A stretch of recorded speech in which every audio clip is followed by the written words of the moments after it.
விகா சமையலில் நாம் இன்றைக்கி பார்க்க போகிறது பொட்டேட்டோ சீஸ் புல் நகெட்ஸ். இதுக்கு நான் 150 கிராம் உருளைக்கிழங்கு வேக வச்சு எடுத்திருக்கேன். 1/4 டேபிள் ஸ்பூன் ஓமம், 1/4 டேபிள் ஸ்பூன் உப்பு, 1/4 டேபிள் ஸ்பூன் பெப்பர் சேர்த்து இதை நல்லா மசிச்சு விட்டுக்கலாம். கையில் மசிச்சு விட முடிஞ்சதுன்னா மசிச்சு விடுங்க, அப்படி இல்லைன்னா கூட நீங்கள் ஸ்மாஷர் யூஸ் பண்ணிக்கலாம். ஆனால் ஸ்மாஷர் யூஸ் பண்ணும் போதும் கை யூஸ் பண்ணும் போதும் தண்ணி மட்டும் சேர்த்துறாதீங்க, ட்ரையாக தான் இருக்கணும் உருளைக்கிழங்கு. உருளைக்கிழங்க நல்லா மசித்தோடனே 2 டேபிள் ஸ்பூன் கார்ன்ஃப்ளவர் மாவு சேர்த்து நல்லா மாவு பதத்துக்கு நம்ம பிசைஞ்சு எடுத்துக்கலாம். இந்த மாதிரி கையில் ஒட்டாமல் எடுக்கணும். நெக்ஸ்ட்டு நம்ம நக்கட்ஸ் மேலே கோட் பண்ணுறதுக்காக 2 டேபிள் ஸ்பூன் கார்ன்ஃப்ளவர் மாவை எடுத்து அதை தண்ணியில் மிக்ஸ் பண்ணி ஒரு குட்டி பவுலில் நான் வச்சுக்க போகிறேன். இன்னொரு பவுலில் பிரெட் கிரம்ஸ் கொஞ்சம் எடுத்திருக்கேன். அப்புறம் கொஞ்சோண்டு மொரிசிலா சீஸ் எடுத்திருக்கேன். இப்போது நம்ம உருளைக்கிழங்க பிசைஞ்சு வச்சுருக்கோம்ல, அதை ஒரு சின்ன பார்ட்டிஷனாக எடுத்து ரவுண்ட் பண்ணி ஃபஸ்ட்டு நம்ம ஃப்ளாட் ஆக்கி வச்சுக்கலாம். அதே மாதிரி ஒரு ரவுண்ட் பிடிச்சி அதையும் நம்ம ஃப்ளாட் பண்ணி வச்சுக்கலாம். ஏன்னா நம்ம இது உள்ள ஸ்டஃப் பண்ண போகிறதுனால ஃபஸ்ட்டு ஏதாவது ஒரு இதை மட்டும் நம்ம எடுத்து அதுக்கு மேலே சீஸை வச்சுட்டு ஒரு லேயரை அது மேலே வச்சு சீல் பண்ணிட்டோன்னா சீஸ் வெளியே வராமல் இருக்கும். எல்லா கார்னர்ஸும் நல்லா சீல் பண்ணதுக்கப்புறமா நம்ம நக்கெட் ஷேப்புக்கு அதை எடுத்துகிட்டு வந்துக்கலாம்.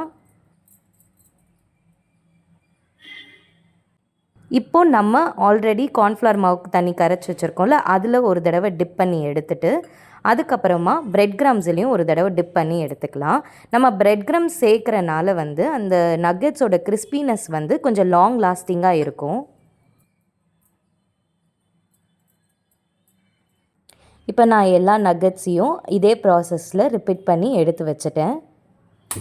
அதுக்கப்புறமா ஒரு கடாயில் நல்லா பொரிக்கிற அளவுக்கு தேவையான எண்ணெயை ஊற்றி காய வச்சிடலாம்.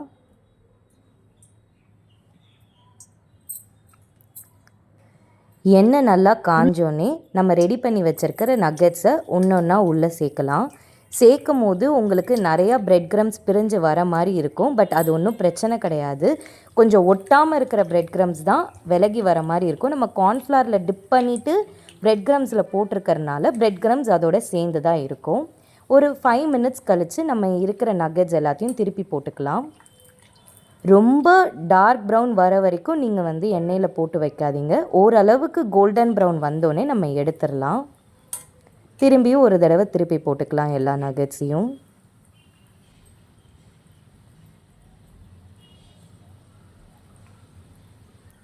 இந்த கலரில் நம்ம எல்லா நக்கட்ஸையும் வெளியே எடுத்துக்கலாம்.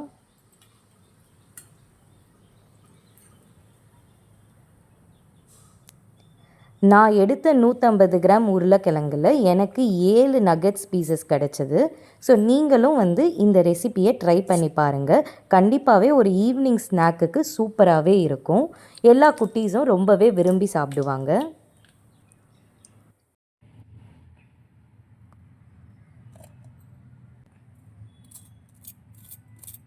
நீங்களும் இந்த ரெசிப்பியை ட்ரை பண்ணி பார்த்துட்டு உங்கள் ஃபீட்பேக்ஸை எங்கள் கமெண்ட் செக்ஷன்லேயும் இந்த வீடியோவுக்கு உங்களோட லைக்கையும் மறக்காமல் நம்ம விகா சமையல் சேனலை சப்ஸ்கிரைப் பண்ணிவிடுங்க. ஓகே, பாய்.